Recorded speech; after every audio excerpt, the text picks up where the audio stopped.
Ika-23 Kabanata. Huwag kayong magbabalita ng kasinungalingan. Huwag kayong magsisinungaling para tumulong sa isang taong masama. Huwag kayong makikiisa sa karamihan sa paggawa ng masama. Kung sasaksi kayo sa isang kaso, huwag niyong babaluktutin ang hustisya para lang masunod ang opinyon ng karamihan. Huwag ninyong papaboran ang kaso ng mga mahihirap dahil lang sa kanilang kalagayan. Kung makita ninyong nakawala ang baka o asno ng inyong kaaway, kailangang isauli ninyo ito sa kanya. Kung makita ninyong natumba ang asno ng inyong kaaway dahil sa bigat ng karga nito, huwag nyo itong pabayaan, kundi tulungan itong makatayo. Siguraduhin ninyong mabibigyan ng hustisya ang mga mahihirap sa kaso nila. Huwag kayong magbibintang sa iba nang walang katotohanan. Huwag ninyong papatayin ang mga inosenteng tao, dahil parurusahan ko ang sino mang gagawa nito.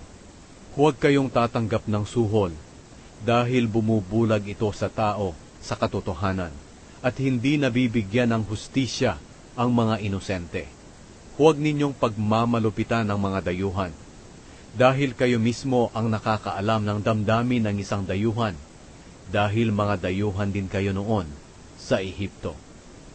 Ang araw at taon ng pamamahinga. Sa loob ng 6 na taon, makakapagtanim kayo at makakapag-ani sa lupa ninyo. Pero sa ika-7 taon, huwag nyo itong tataniman.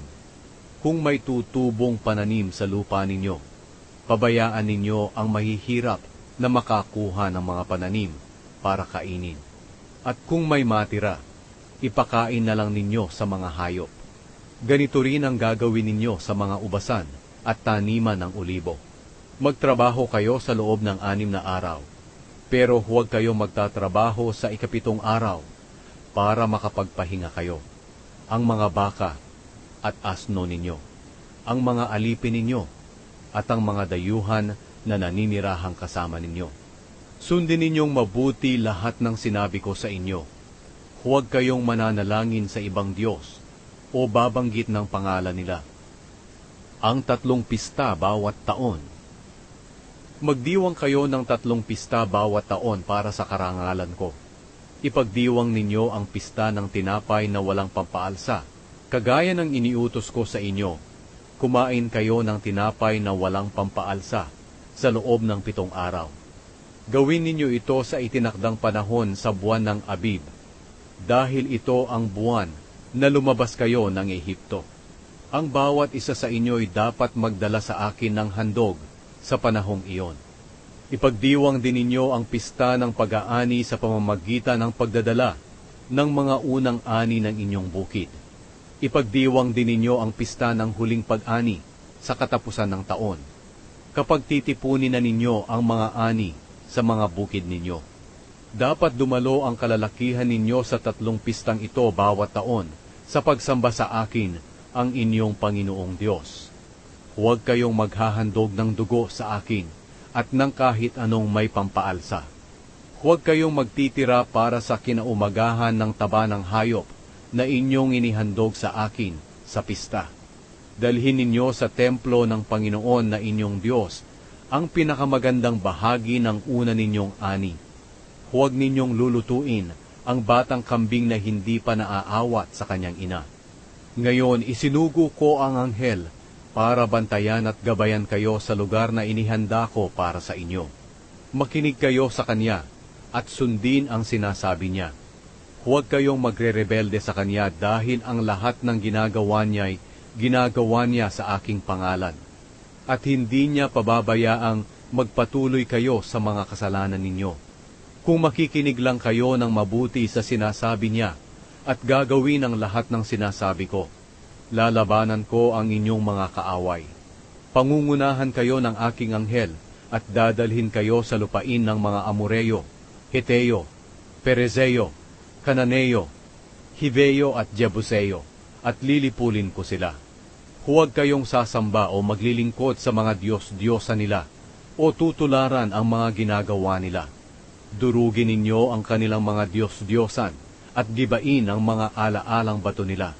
Sambahin ninyo ako, ang Panginoon na inyong Diyos, at bibigyan ko kayo ng masaganang pagkain at tubig.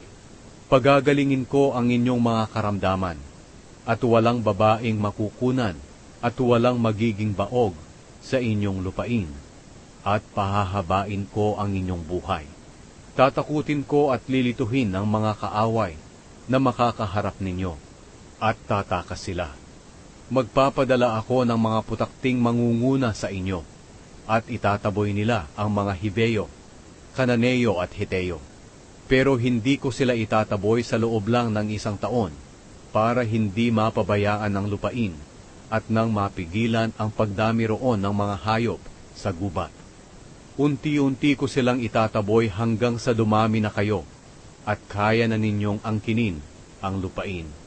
Sisiguraduhin ko na ang hangganan ng lupain ninyo ay magsisimula sa dagat na pula hanggang sa dagat ng Mediteraneo, at mula sa disyerto sa timog hanggang sa ilog ng Euphrates. Ibibigay ko sa inyo ang mga nakatira sa lupaing iyon, at itataboy niyo sila. Huwag kayong gagawa ng kasunduan sa kanila o sa mga Diyos-Diyosa nila. Huwag niyo silang pabayaang manirahan sa inyong lupain, dahil baka sila pa ang magtulak sa inyo na magkasala laban sa akin. Kung sasamba kayo sa mga Diyos-Diyosa nila, magiging bitag ito sa inyo.